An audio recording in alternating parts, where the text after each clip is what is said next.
Hey y'all, and welcome to Trials to Triumphs. I'm Ashley Blaine Featherston Jenkins, but you can call me ABFJ. This week, author, political commentator, and star of The Real Housewives of Potomac, Dr. Wendy Osefo talks to me about living with intention and leading with love. As the first Nigerian housewife on the Bravo series, Wendy aspired to represent Black excellence, but she quickly realized this purpose would be challenged when she encountered hostility on the show. It's tempting to react with negativity when we encounter trials, but a recent revelation shifted Wendy's perspective. I recently started seeing a therapist, and one thing she told me, and it sounded horrible when she said it, she said, Wendy, what I want you to know is none of us will make it out of this simulation alive. Like, life is a simulation. And it's like, at the end of the day, it's not like if you do something this way or if you live your life this way, you're going to live forever. No, we're all gonna go. And so life is about gratitude and living a life worth fulfillment.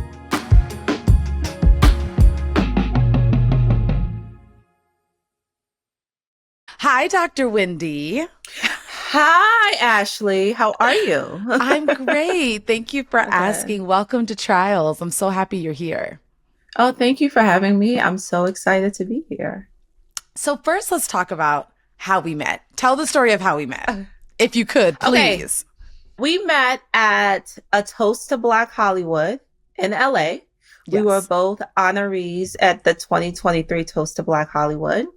And I specifically remember this. So this is my side of the story. Ashley, you're married. So you know there's two sides of the story. This is my side of the story.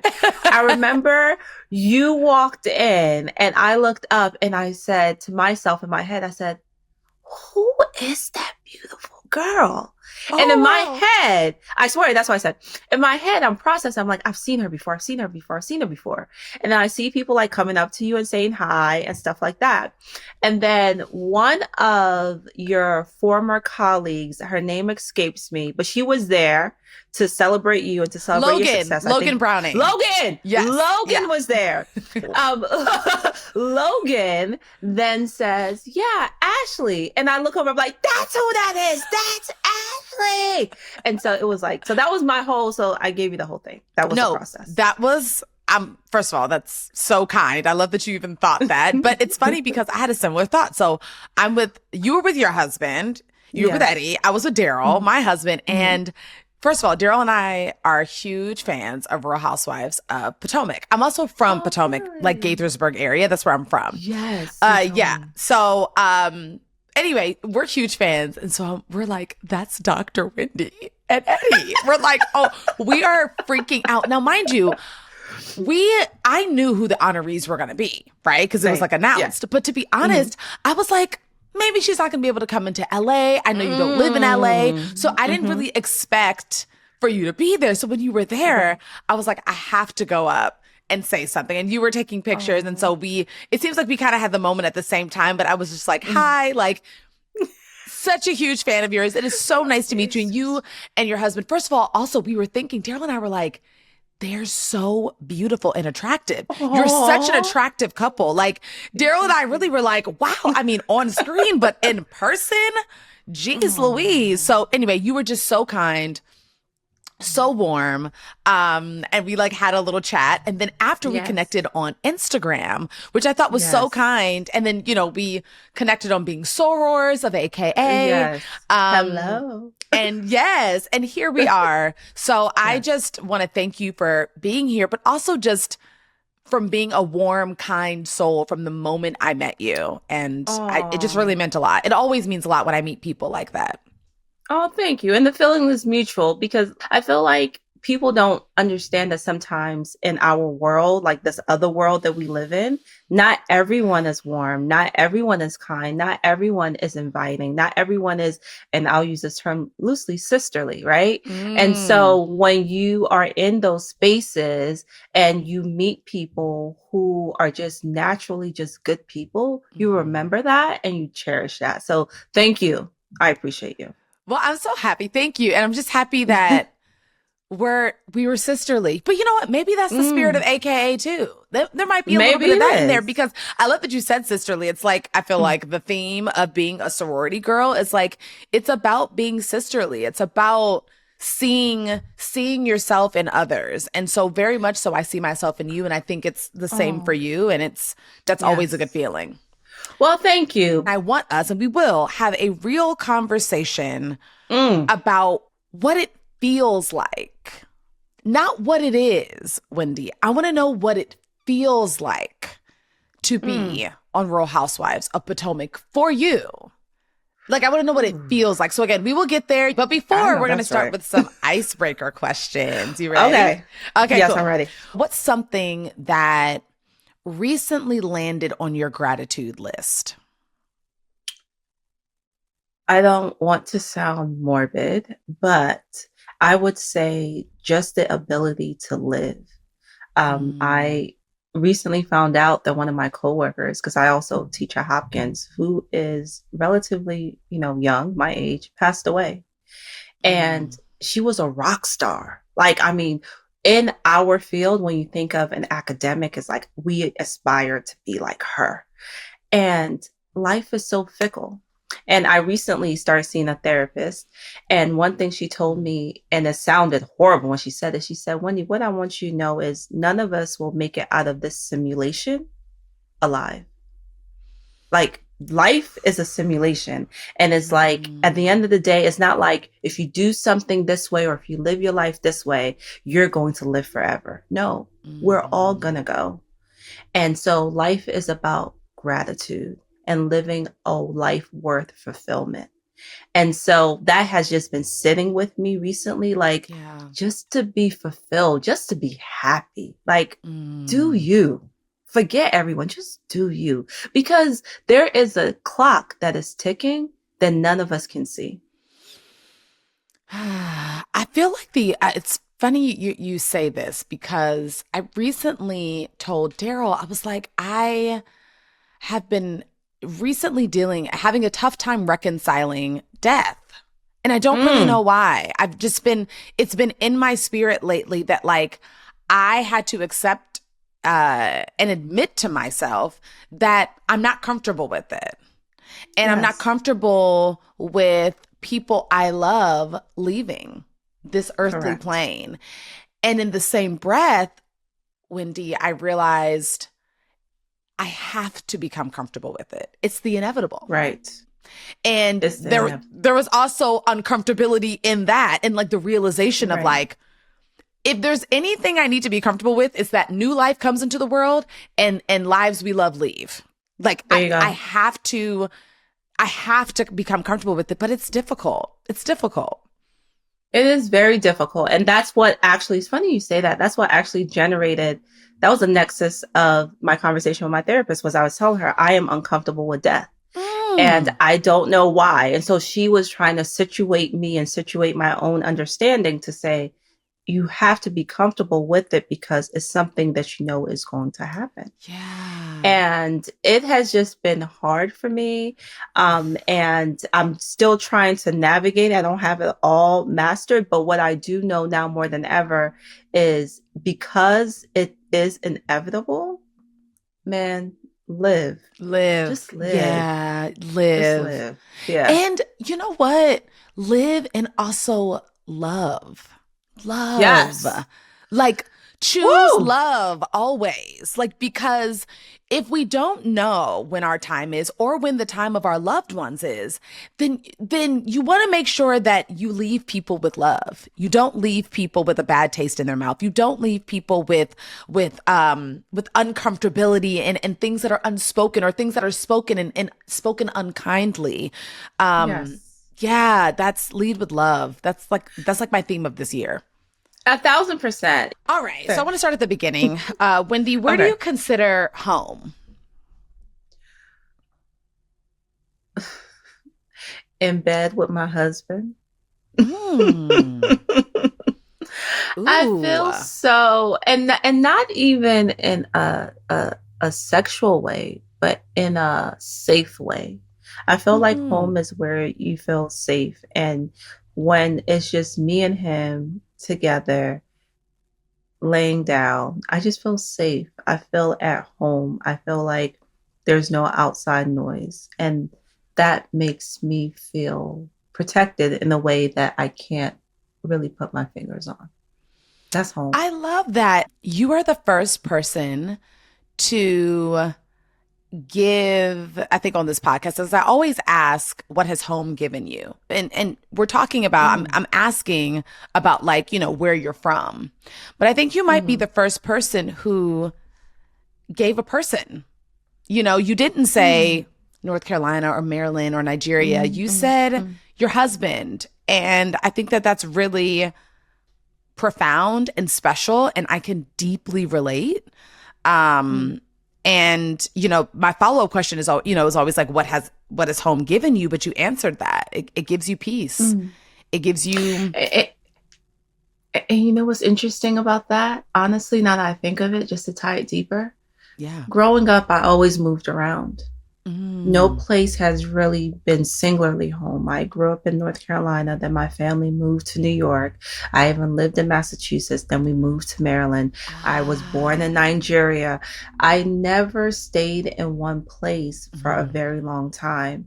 And ironically, being with my husband and being married for 12 years, our marriage supersedes any length of time I've ever stayed in one state. Ooh. So maybe because I've always moved around and I've always had to make new friends and I've always had to be the new girl, that home to me now is defined by consistency. And he has been, outside of my mom and my sister, the most consistent thing in my life. So he's home. Well, that tied it deeper for sure, because I literally have like chills. That was beautiful. I didn't realize that as you put it, you were always the new girl. That is, I can't relate to that experience, but it's an experience that whenever I meet people who had that experience, I'm always like, that's tough. Like you gotta have, you have to have some thick skin to always be the new girl in the room, the new girl at the school, the new girl, you know, like that is, there's a confidence that emerges from that or doesn't, right? Like it could go either way. So what has that felt like over the years, being the new girl?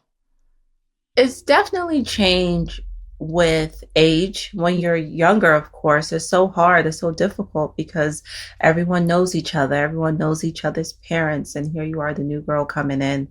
And it was always difficult for me. And what I found was that, you know, I really never got a chance to know who I was because I was ever changing. And I remember even in my book, Tears of My Mother, I talk about how when we moved to Massachusetts, I was the only Black girl in my 7th grade. And I had to get contacts because I can't see. I still wear contacts till today. I have on my clear contacts today. And when it was time for me to decide what color to get, I was like, oh, you can get color contacts? Mind you, I was in the 7th grade. This was a long time ago. And I chose gray. Granted, I chose it because Lil' Kim, Crush on You, her video came out and she had gray contacts. And I was like, I aspire to be like her. But I also don't believe that it's lost on me that with gray contacts, it allowed me to fit in more into the all-white aesthetic that was my middle school. So being the new girl was always hard, but like you said, it's made me have tough skin. It's made me be able to walk into a room with a sense of confidence and be like, yeah, I'm here and you will deal because I've done it before. I've done it all my life. And it's even helped me with Real Housewives of Potomac when I was the newbie and I had to come into the room and I had to basically build friendships and relationships with these women. It's part of who I am, but it's also made me have a layer of myself that I only know and the outside world doesn't, because I fear that if I ever share who I am wholly with people, it's only a matter of time before I have to leave again. And I don't want to get hurt. Wendy, that breaks my heart. So when do you, literally, I'm like getting teary-eyed. So when do you feel, or when was the last time you felt like you really could fully show yourself and open up all the parts of yourself and not be judged and not feel like, and more importantly, Wendy, know that if you leave, you'll still be loved. You'll still be missed. Like, when was the last time you felt that? You know what's interesting, and this may sound so naive. I felt like when I was on this show, when I was on Real Housewives, I was like, I'm going to be myself. You know, I came in and my first season, I just had a baby, and that's who I was at the time. I came in the second season, my second season, and I was getting my bounce back from motherhood. And I had, you know, cosmetic procedure, and I was like, I'm back to myself. And I was so eager. I even had a reveal party to the women, the nude interlude, where I was like, yes, you know, I'm showing you guys my cosmetic procedures and I'm happy about it. And they used that to tear me down. And that was literally the last time I opened up to who I was. And I know I'm so dumb for doing it on a reality TV show because I was naive. I thought like, hey, like, you show your real life and this is my real life and this is who I really am.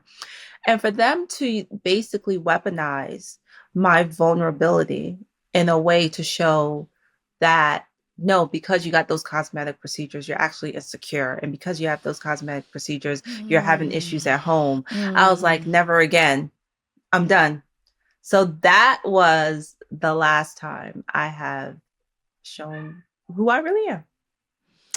Well, I feel like you're doing it here. I feel like when I, like, honestly and truly, Wendy, like, and when I met you, although it was brief, it was real. It was very real. If it weren't real, then we wouldn't be sitting here today. We wouldn't have connected the way that we did after. Right. We wouldn't, you know, and even just in you sharing that so truthfully and with such vulnerability, you have the ability to do it. I think it's when you feel safe. And I think that it is, I think that the naivete that you're speaking of is not naivete. It's that you allowed yourself to feel safe. You ended up not feeling safe, and that's okay. We all go into situations like that. You're not alone in that. That's a very human experience. You're supposed to walk into things bright-eyed and bushy-tailed and open and ready and excited. And we're also supposed to understand that when we're not received that way, to put in proper boundaries. And that's okay too. Yes. But it doesn't mean you don't continue to know that God will send you people that you still feel like you can be your full self with, and they will still love you and they will still accept you. And even as you were saying that, I remember when that happened with you in season 2. And just as you were saying that, I was like, I can't imagine a friend Right. doing something for themselves, even if it's something that I wouldn't do, right? We're different people. Doing something for themselves and being happy about it and wanting me to celebrate them and me just plainly making the choice not to. Right. That seems ridiculous when you break it down like that. That just seems I would never. You support your friends, you love your friends, you ask them how else you support them and you celebrate them before they even ask you to. It's automatic. So again, we'll talk about more things, but yeah, like I thought they were going to celebrate me. I thought they were going to get me like new bras or something. Like, yeah, girl, we are so happy. Here goes some new bras for you because we are happy for you. And it was completely the opposite of that. But I do think you hit the nail on the head when you said it's when I feel safe. Yeah. It's all about when I feel safe. Yeah. Well, we gotta talk about these degrees, Dr. Wendy, because oh Lord. All right, let's talk about them. I don't know if I know anybody, honestly. I don't think I know anybody that is as decorated and as degreed up, that's what I'm gonna call it, as you. And so what I want to know is, what are all your degrees? But also, what was the thought when you were like, I think I'm just going to go get another one. I think I'll do. What is that? What is that in a person that got you that got you there, rather? You know what? I am the second daughter And my sister is an overachiever. I always felt like I didn't achieve what I needed to achieve because my sister was always above and beyond excellence. She is now a surgeon, and following in her footsteps was just very, very difficult. And so, growing up in our Nigerian household, my mom always told us that you are going to college. It was never a question of if, it was always a question of what college are you going to go to. Mm-hmm. And so getting my bachelor's was a no-brainer. I was like, okay, I'm getting my bachelor's degree. And when all of my friends were like really celebrating after graduation, my mom was looking at me like, why are you celebrating? Like, what have you done? Like, what could you possibly have done? And so I'm like, I thought I did something great, but clearly she didn't think I did. Okay, all right. So I was like, okay, I'll go get my master's. So I got my master's, and I did my first master's degree at Johns Hopkins because I was like, I'm going to get this master's so I can go on to law school. So that was more so focused in government and, just international relations. I went to law school. Law school didn't pan out. I actually failed out of law school. I write about it in my book. It was heartbreaking. I failed out by 0.005 or something like that. Long story. It's because of Barack Obama. You have to read my book, but it's a long story about what happened. I basically, okay. So when that didn't work, I came home from law school. So at this time, when I came home from law school, like head down, I had 2 degrees. I came home back to my mom's house and I was like, this is what happened. She said, okay, law school didn't work out. We have to decide what you get your doctorate in. And I'm like, wait, hold on. I thought, I already have masters. We're good here. We're good. No, we're not good. You need a doctorate. So I applied for a PhD program. And in the course of getting my PhD, I also got another master's degree. And then subsequently, I got my PhD and became the first Black woman to graduate with a PhD in public affairs and community development from my institution. All of that to say, it wasn't by design. It was by life just throwing you curveballs. It's almost like a game of Mario and you're collecting coins, but the enemies are still getting at you while you're still collecting the coins. Ooh. So I was collecting these degrees, but the enemy was still trying to knock me off of my rocker left and right. But in the end, I stood triumphant and I collected 4 degrees.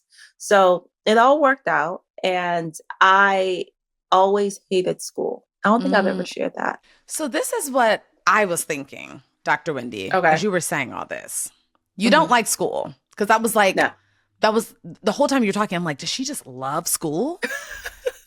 And so you confirmed that you don't. And so what I was thinking is that you don't love school, you value education, but I think what it is that you like to inspire. I think that being an inspiration is a large part of your purpose. And I say this because I can see it in you because it's in me.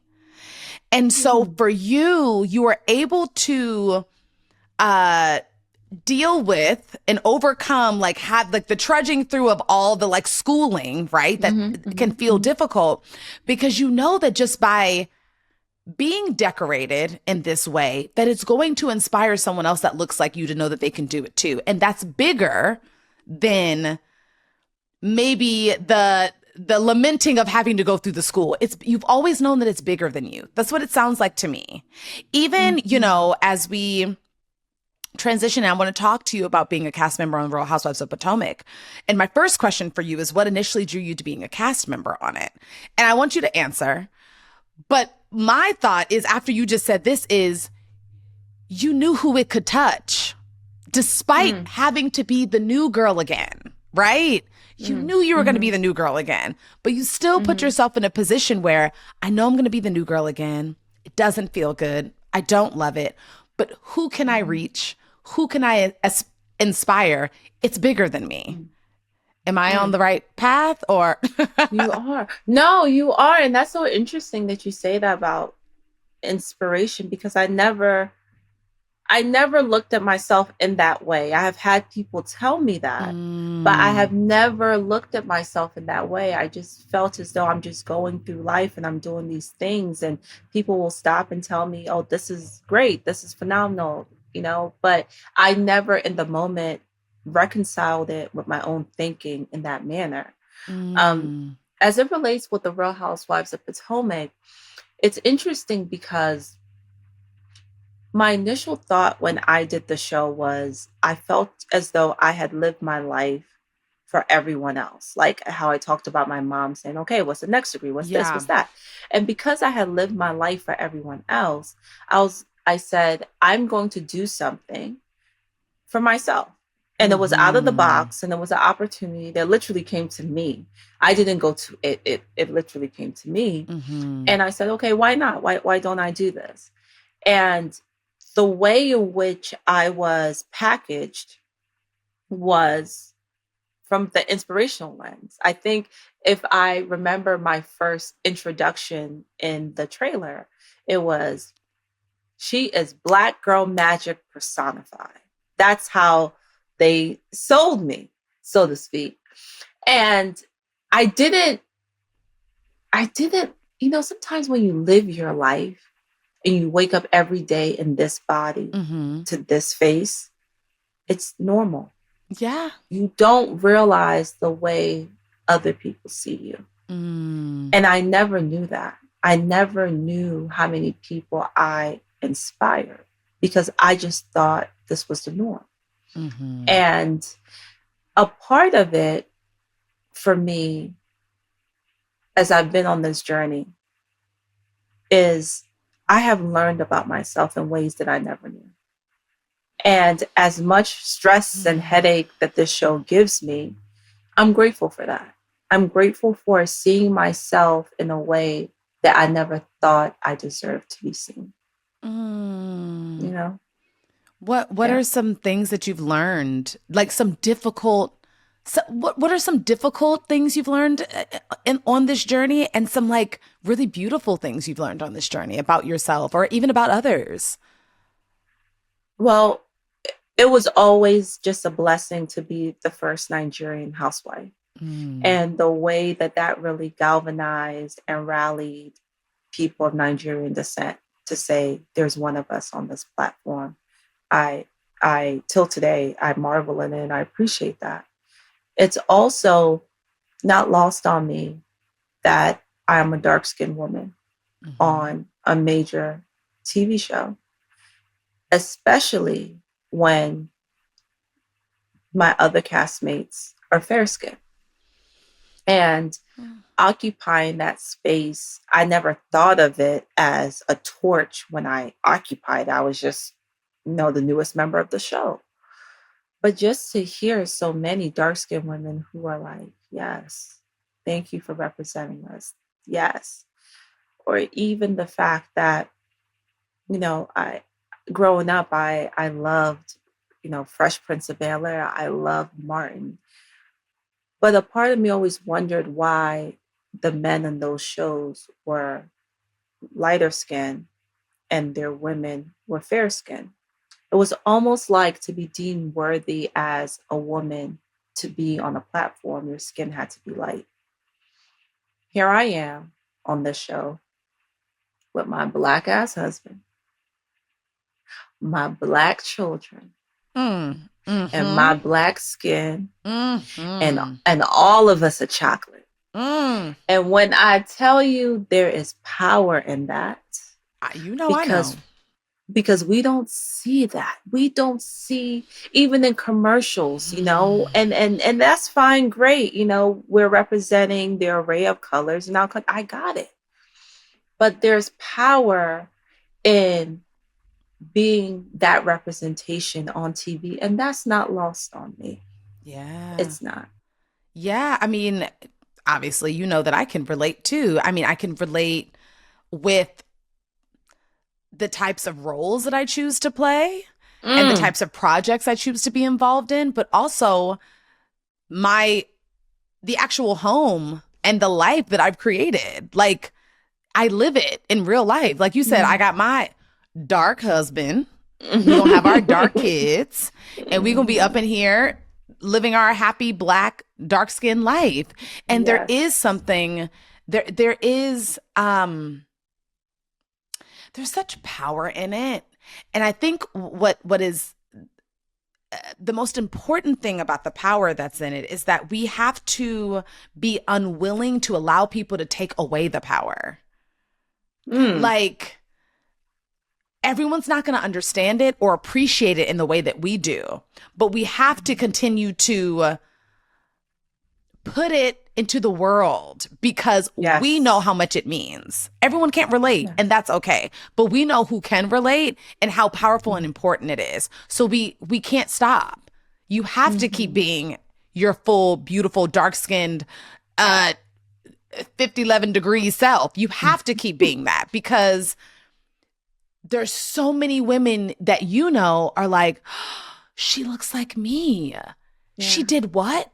Wait, look at her family. Is that, maybe even young girls like, is maybe is that maybe what my family could look like one day? Like it's so much bigger than us. And kind of going back to the beginning, if we know that we're leaving the world one day, then I want to know that what I'm leaving behind inspired somebody else to live a life that they maybe didn't even know was possible. Right? Like that. There you go. That's purpose. That's living a purpose-driven life. And I know that that's what you and I are both committed to doing. And I want to tell you that I see your commitment to doing it on the show, even given the circumstances, which don't support you doing it all the time. And I think that in life, we all have that. It's like you were saying, it's like playing Mario and you're getting these coins, but you're being attacked at the same time. I mean, you're trying to hold on to the bag with the coins. But like, I go back to like what your mother says, do not be scared. God's got you. You are okay. Even if you lose a couple of the coins along the way, you'll get them back. That's right. They'll come back. That's right. Have you wanted to leave? Has there been a point where you were like, I just can't do this? Maybe this isn't for me. Maybe I made the wrong choice. Yes, absolutely. I felt that way after my first season. I was like, this is not for me. This is not what I signed up for. Because again, going back to that constant theme of naivete, I felt as though I would come on the show and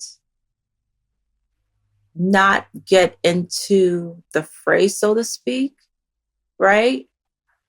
But that's not the way the show is designed.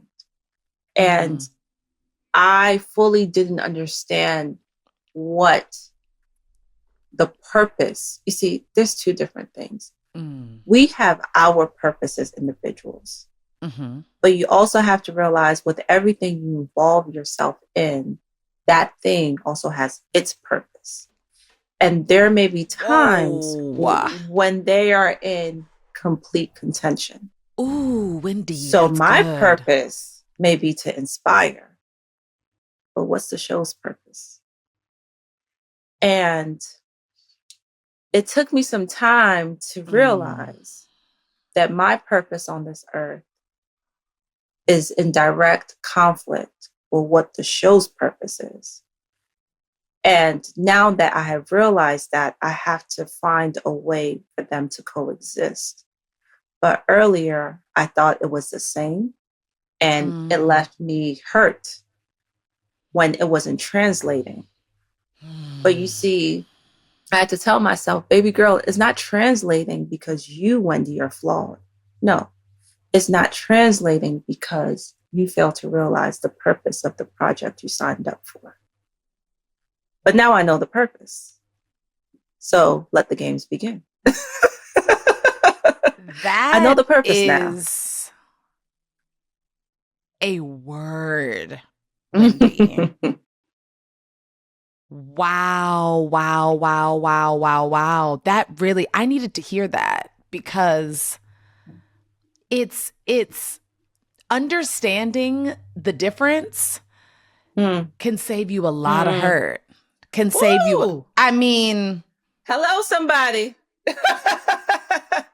I wish I knew that. And it You were spot applies, on. what you said, Wendy, applies to so many different areas of life. It even applies to like relationships, right? Hmm. Like everybody isn't the one. Every friend isn't the friend that like, but once you figure out what who they are and what their purpose is in your life and what your purpose is in their life, then it takes out Mm. the icky stuff. It Mm. takes out the contention and the frustration and the sadness and the sleepless nights, because you're like, There you go. I get it. You're my, for example, I'm just making random things up. Like you're the friend that we have a good time with when we go out. I don't need you to Correct. be the friend that when I'm having a major surgery that you're right by my side. It's Right. okay because I have a friend for that. Mm. And I know that Mm. they're going to be there for Mm. that. You know what I mean? Like I'm okay when you realize, Mm. this is the thing, Wendy, when you realize that you're okay Mm. in spite of what you feel like you're lacking, Ooh. then you're good. But Mm. it's when you feel like you're not okay and Mhm. and you don't have provision and you don't have the Mm. things in place, and also what that comes down to honestly is gratitude. You can Mm. operate differently on the show right now because you're like, your gratitude for your home life is so strong, Mhm. and what you have, it's like, Mhm. this can't penetrate me in the same way. Like I'm Correct. okay, I'm good. Are Correct. you? Are you Correct. though? You know what I mean? Like, Correct. Correct. that's, wow, that's really, really powerful. And I'm Yeah. happy, seeing your journey on the show. I will say, I'm happy you've had this realization. I'm really happy you've had it. I am too, girl.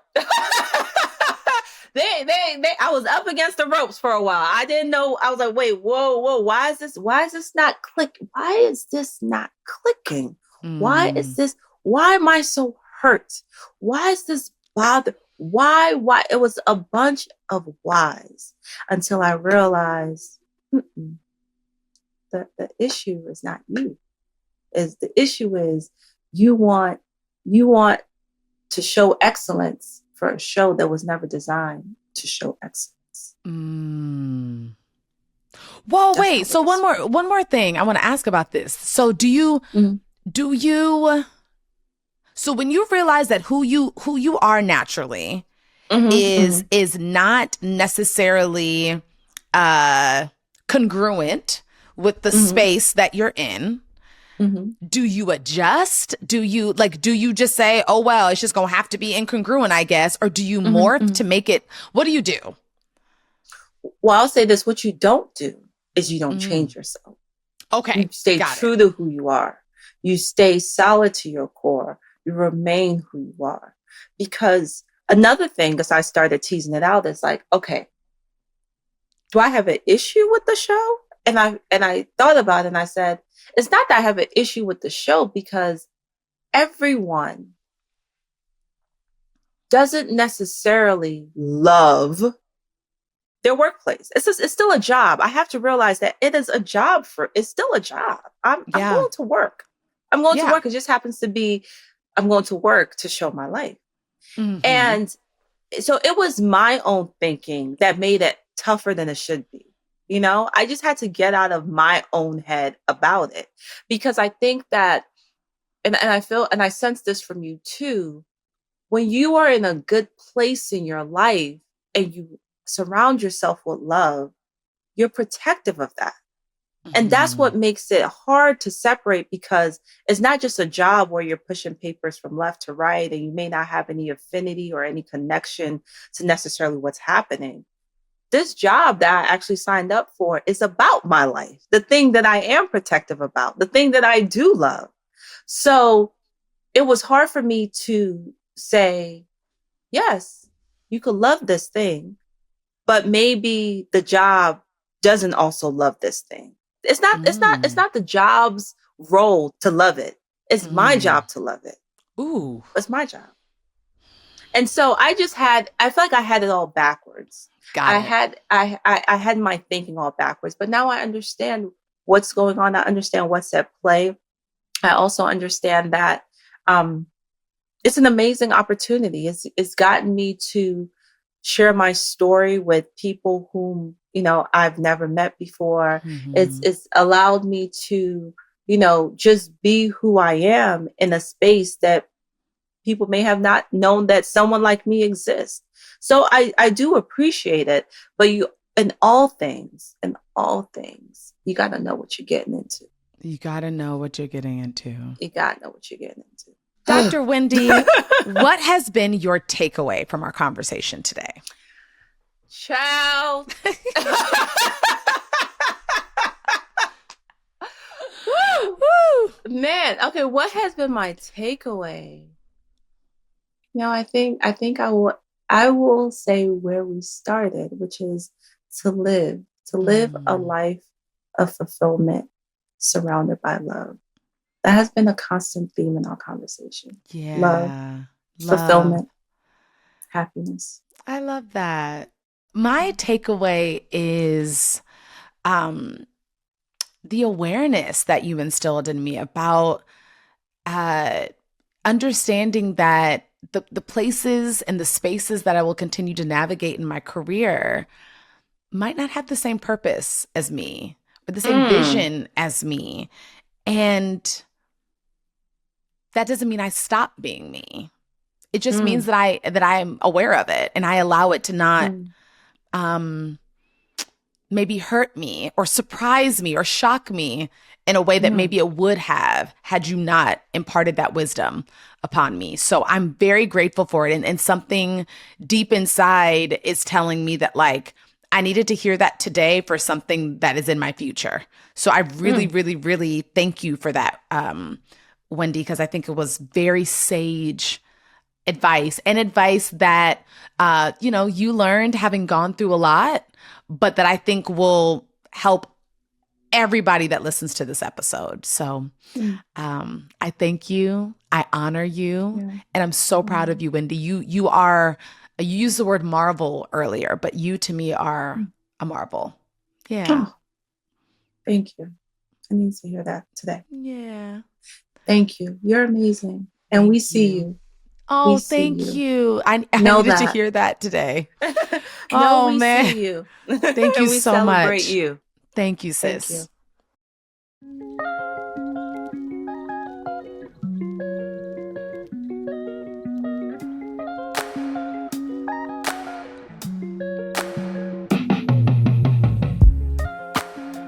Thank you for listening. This podcast is produced by LWC Studios for OWN. The show's executive producer is Juleka Lantigua. Our managing producers are Fatima El Swifi and Paulina Velasco. Shanice Tyndall is our lead producer. Associate producer is Mona Hassan. Jordan Thompson is our marketing coordinator. This episode was mixed by Trin Lightburn. Michelle Baker is our video editor. If you enjoyed listening to this episode, and we hope you did, please make sure to subscribe, leave a rating, and review wherever you listen to your podcast to ensure you hear the next one.